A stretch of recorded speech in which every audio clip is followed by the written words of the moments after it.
El Gobierno del Estado de Coahuila, el Gobierno de la Gente, a través de su Secretaría de Educación y Cultura, presenta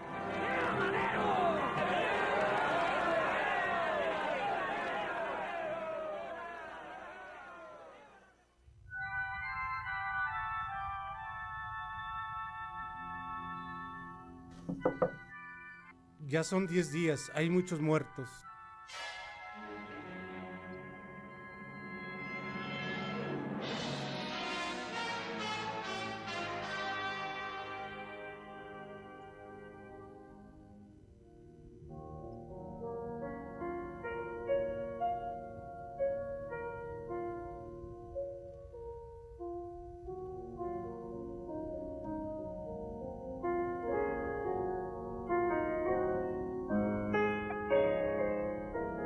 Soy Francisco Ignacio Madero González, primogénito de la familia conformada por Francisco Madero Hernández y Mercedes González Treviño.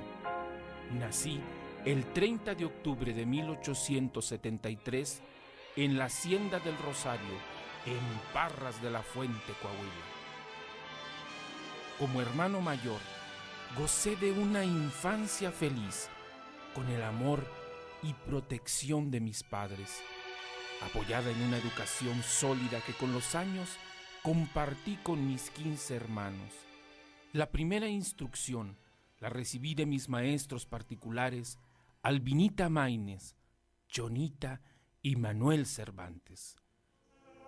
Cuando tenía 12 años, ingresé al Colegio Jesuita de San Juan Nepomuceno en la ciudad de Saltillo. La institución me impresionó tanto que creí que la religión sería mi camino en la vida. Pero mi destino era otro. Posteriormente, me enviaron a estudiar al Colegio Santa María cerca de Baltimore, Estados Unidos. Estando allá, falleció mi hermano Raúl, mi gran adoración por su nobleza e inteligencia. A mi madre le correspondió darme la fatal noticia. Raulito jugaba con un carrizo e hizo que una lámpara de petróleo le cayera encima. Tras larga agonía, murió sufriendo fuertes dolores en el cuerpo. Mamá me contó lo dicho por Raulito antes de morir. Ya no vuelvo a ir a la cocina, mamacita. Sus palabras en esa tragedia familiar convirtieron a mi hermano muerto en mi protector y ángel guardián. Luego de este triste episodio, me enviaron con mi hermano Gustavo a París para estudiar en el Liceo Versalles e ingresé a la Escuela de Altos Estudios Comerciales para terminar la carrera en 1892. Durante mi estancia en Francia, llegó a mis manos la revista de espiritismo Revue Spirit de Allan Kardec, en la que encontré un camino al pensamiento y, ¿por qué no?, la forma de llegar a mi hermano muerto. Este sentido humanitario en el campo del espiritismo influyó en mi vida y me orientó a la práctica del bien y a la moderación con un alto sentido cívico, pero no pude seguir en ese rumbo existencial. La intención familiar estaba orientada a la constante preparación profesional. Regresé entonces a los Estados Unidos para estudiar agricultura en Berkeley, en la Universidad de California. Es cierto, viajé mucho y conocí muchos países, pero mi añorada patria me llamaba. Entonces, planeé mi regreso al país para establecerme en San Pedro de las Colonias y hacerme cargo de los negocios de mi padre. En ellos apliqué mis conocimientos, innovando técnicas en el sistema de cultivo de algodón, en la explotación del guayule y en el aprovechamiento de las aguas del río Nazas. Esto me llevó tiempo y de toda mi atención, pero hubo cambios favorables. Mi vida personal también cambió y tras 5 años de noviazgo me casé en 1903 a los 30 años de edad con Sara Pérez Romero, originaria de Querétaro, y a quien conocí a través de mis hermanas Mercedes y Magdalena en el tiempo que pasaron en el colegio de Notre Dame en San Francisco, California. Nuestro enlace civil fue en la casa de su tío en la Ciudad de México, y al día siguiente nos juramos amor en la capilla del arzobispado. No tuvimos descendientes. Esta noticia me impactó mucho, pero me unió más a ella, quien se convirtió en mi apoyo y sostén moral en el camino de la lucha política emprendida a favor de la democracia. Quienes me conocieron me describen como una persona bondadosa. La verdad es que conocí los rigores de la pobreza, por ello dediqué tiempo y recursos para apoyar a los necesitados.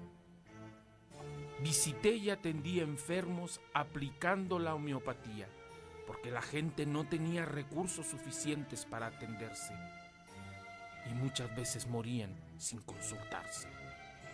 Personalmente supervisé los cultivos del rancho y estuve al pendiente de las viviendas de los trabajadores y de la educación de sus hijos. Era común que mi esposa los reuniera afuera de nuestra casa para enseñarlos a leer y a escribir.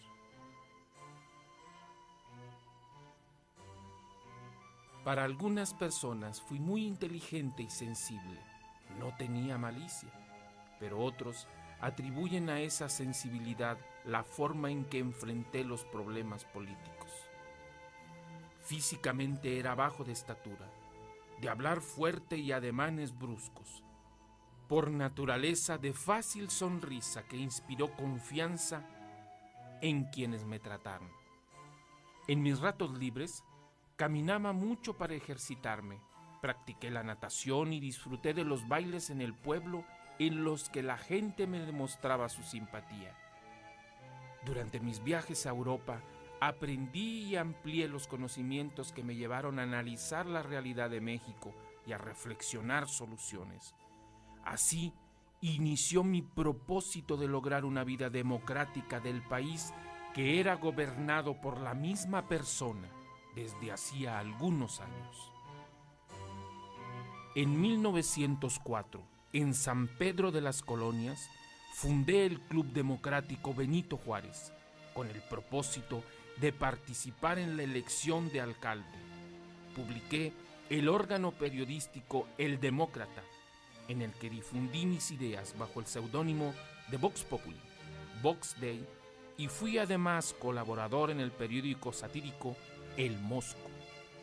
Uno de los detalles poco conocidos de mi vida, y lo quiero referir, es que antes de comenzar la lucha política en el país, me retiré durante 40 días a la Sierra de Australia en Cuatro Ciénegas para meditar.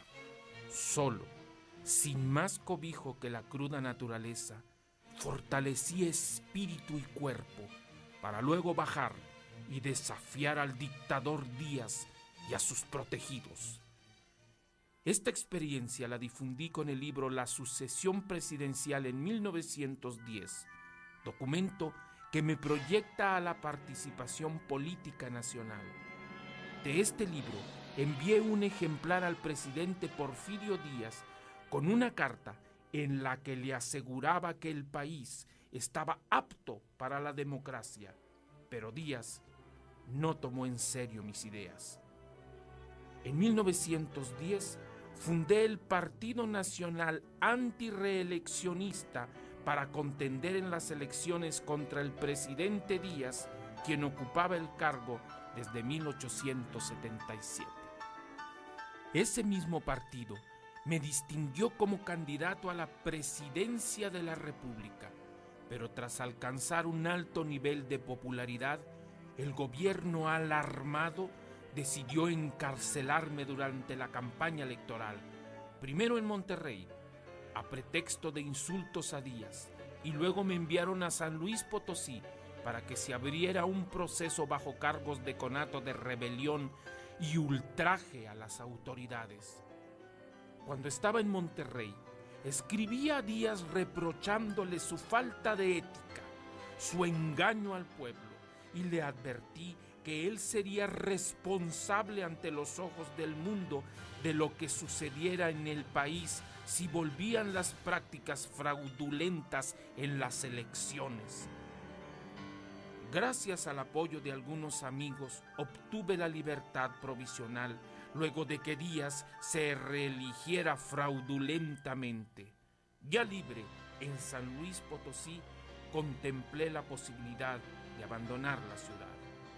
En la madrugada del 5 de octubre de 1910, me enteré que el general Samuel García Cuéllar envió un mensaje cifrado por telégrafo al jefe militar de San Luis Potosí, ordenando me detuviera nuevamente junto con mi colaborador Pedro Antonio de los Santos, simulando un alboroto. Los telegrafistas, que eran maderistas, me pusieron sobre aviso. Al día siguiente salí en tren disfrazado de ferrocarrilero rumbo a Laredo. De ahí escapé a Estados Unidos y desde San Antonio di a conocer el Plan de San Luis, en el que me declaraba presidente provisional hasta la realización de nuevas elecciones y corregir los abusos del porfiriato. En el plan hice un llamado al pueblo para que tomara las armas en contra del dictador. El 14 de noviembre, en Chihuahua, Toribio Ortega se alzó con un pequeño grupo y luego Pascual Orozco y Francisco Villa se le unieron. En Puebla, Aquiles Cerdán también inició su lucha. Para el 20 de noviembre de 1910, el pueblo estaba preparado. La revolución prendió en Chihuahua y la encabecé en 1911 hasta el derrocamiento de Porfirio Díaz y su salida a Francia.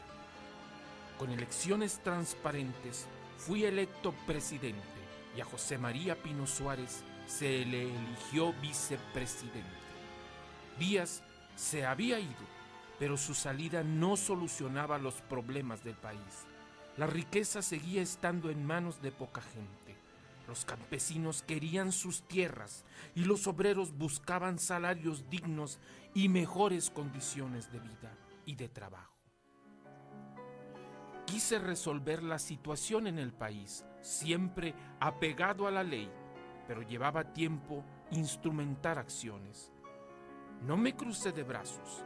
Instalé una comisión agraria para estudiar y resolver el problema de la tierra y continué el proyecto de crear escuelas rurales. Algunos de mis antiguos partidarios eran impacientes. Zapata en Morelos se rebeló 20 días después de que tomé posesión y Pascual Orozco hizo lo mismo en Chihuahua a principios de 1912. Yo no estaba de acuerdo en volver a tomar las armas, pero había que hacerlo para lograr la democracia. Las operaciones contra los sublevados las encargué a Victoriano Huerta, quien en poco tiempo derrotó a los orozquistas. Surgió entonces otro problema. Las compañías extranjeras que operaban en México, temiendo perder sus privilegios, comenzaron a considerar